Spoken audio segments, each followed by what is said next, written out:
Hey guys, how's it going? Underground Geek here. So I got another video for you guys. This one is about a new kind of situation that's going on. It's about this article that was posted at 8 a.m. this morning, updated at 10:47, probably due to a lot of grammatical errors.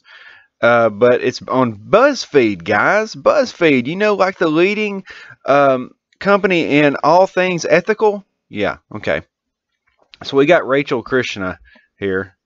And her picture looks like somebody just slapped her puppy. And this is entitled... Now, here's the thing. They keep writing this same article about other people over and over and over. And it has all the usual suspects of trigger words and issues going on. They don't actually get any comment from anybody else that's involved. And they just become amoral authorities on everything. So this title is, There's an Online Harassment Campaign Underway Against People Advocating for Diversity in Comics.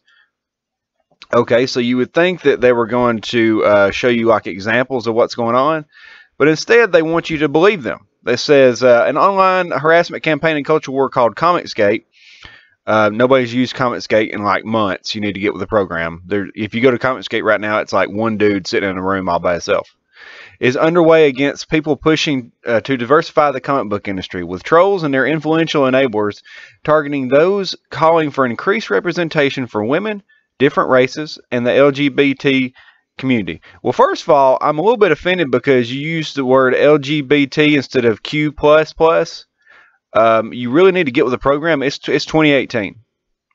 Several comics super fans and creators are calling it a dark evolution of the Gamergate controversy that targeted women participating in the video game culture with abuse. So have you got any examples of these people, like their names, what they do, things like that maybe give them some credibility? No, just more conjecture. Comicsgate trolls. So right off the bat, you have a reporter at Buzzfeed using the word trolls.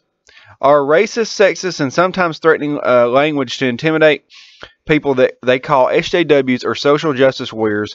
Essentially, anyone they believe is advocating for diversity in the industry. Wrong. Any examples of this? Any examples? Most of the trolls are anonymous, living on Twitter. Some use Comicsgate in their bios, YouTube, private Discord channels, and message boards used by far-right supporters of Donald Trump. Any examples of those? No? Okay. They swarm people who publicly support initiatives from large publishers such as Marvel and DC to diversify. The trolls say diversity weakens the quality of the comics. Where did they say that? Anywhere? Nowhere? Oh, okay. The fact is, they don't actually get anybody's name in this article. They use this writer here as an example for Mockingbird, the book that was canceled because it was so terrible. Then they go straight into the milkshake. Oh, we got to talk about the milkshakes all over again. You know, the girl that doesn't even work for the comic books anymore? Yeah, she works for e-betting companies. And then we've got, oh, look, Aubrey Sitterson, the guy that advocated for not being able to mourn 9/11 unless you were there during the incident on the street in New York City. And then got his book canceled and got fired. But hey, we got Donald Thump there. It's a good advertisement for Donald Thump. You know, he's got a new book coming out called what's it? My Hero Macadamia? Yeah, My Hero Macadamia. Yeah, go get that. And then we've got another example here. Look, oh look, it's that book that got canceled by Aubrey Sitterson because he drew an overweight black lesbian to take the place of this guy. Look at this dude and look at that. And who would you want to read? Look at her. She's as white as a house. There's no way she's in the military. So anyway, it says, Comicsgaters rejoiced last year when Marvel executive David Gabriel told a retail summit that people don't want diversity and blamed declining sales. Everyone's mad at them for admitting it, but Marvel is correct that forced diversity and SJW crap has drove their sales into the ground, tweeted one pro Comicsgate account. So there you go again. They don't actually show you anything of what they say.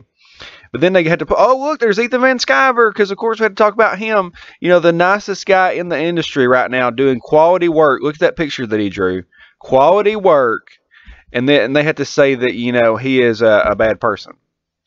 So if you flip down here, oh, look. Chelsea Kane, you know, the author of The Mockingbird, the book that, you know, hasn't been in print for like months. Oh, my God, you're so irrelevant. You're not even relevant. And then oh look, there's John Malin. We had to talk about him. And look, here's the deal. They had to bring up Dario Leo. And it says, it doesn't matter if you like John Malin's comic book drawings or not. If you base your politics around whether or not somebody's art appeals to you, then you're going to disappoint yourself sooner than later. Yeah, because you know it's not actually about if they're good or not. It's about their politics. That's what you're all about. And look at this right here. Let's look at this. 652 likes, 888 people talking about this. 151 likes, 18 people talking about this. That's why nobody listens to you. You're irrelevant, and they don't want to hear your garbage. Ethan Van Sciver, who wants to take John Malin live on Comics Arts Pro Secrets to discuss the Hoobaloo right now? Daryl, you down? And of course, Daryl ran like a little chicken, went to his Twitter and started a Twitter thread about how they're trying to get me, they're trying to get me. And then Ethan Van Sciver's a Nazi, Ethan Van Sciver's a Nazi for the next 6 months.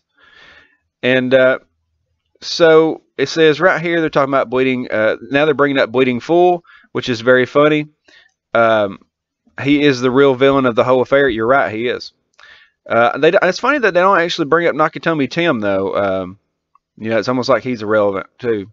Another tool used by the trolls is to argue that people like Ale are actually just trying to use the attention to make money or use a profile of someone else like Van Sciver to improve their own. It's almost like that's what he's doing. We got the Umbrella guy on there. Go check out his channel. They put his video on here. It's good advertising for us, guys, because they keep advertising us, and then people actually go to our page because they're trying to find out what the cringe is all about, and then they just end up liking us and subscribing to us. So it's great. Can you put me on there? And right here, they've got, oh, look, it's Kieran Sheik. They got him on here, the guy that begged for a sandwich one day because he spent all of his money. Oh, my gosh. Just over and over, the nonsense is just going to continue. It's so hilarious because it's so disingenuous. It's so fake. It's the same story over and over and over. See right here, it says, some dude added me to the list of cancer in comics immediately after I posted this. Finally got the notoriety I deserve. There you go. This just blows my mind right now. But, you know, this is the way it's going to be. They're just going to keep screaming into the darkness. Right here, they're posting where people have bought books and things like that, and people's flipping out about that. They don't want people to see us buying the books. They don't want us to see us being the relevant voices in the conversation. They want to keep screaming into their echo chambers like this person here, and until it all goes away. They can see it crashing. They can see it crashing to a halt. They can see their reign of tyranny ending in comic books. And now you've got these random people. Look at how just unhappy this person is. And of course they live in London, you know, the SJW capital of the world. And what's important, guys, is that we keep pointing out all of the errors, all of the problems with these articles, and we keep promoting good books. That's the only way we're going to get this nonsense to stop. This person multiple times named situations, but did not name anybody in the situation. Only named one side of the conversation the other times. Didn't name anybody in that conversation. Didn't ask them for comments or anything like that. They want to talk about Twitter all day long and how these people are on Twitter, but never once went to Twitter to talk to these people to ask them any questions. They want to hide behind this kind of stuff. They want to get clicks, and that's all they care about. They don't actually care about the situation. This person right here will be writing an article about toaster strudels 2 hours from now. You know, they don't actually care about anything. And what I really find funny is there's no comment section here for the article, so you can't even like retort what they're saying. You know, they want full exclusivity on everything. They want to be able to say what they want without anybody being able to retort them. That's what it's all about. But that's all I got to say, guys. This kind of nonsense just really needs to stop. And what's funny is how easy it is to make fun of these people. Like, if you use their own politics against them, they don't even know where the goalposts are because they're moving them so much they're floating in the air like the Vision or something. But thanks for watching, guys. Got some more videos coming later. Hit the like button, hit the subscribe button. Like I said, nobody's used Comicscape for months now. I guess you need to get with the program, Rachel, but that doesn't mean you actually like comic books because you're on Buzzfeed. So talk to you guys later. Underground Geek out.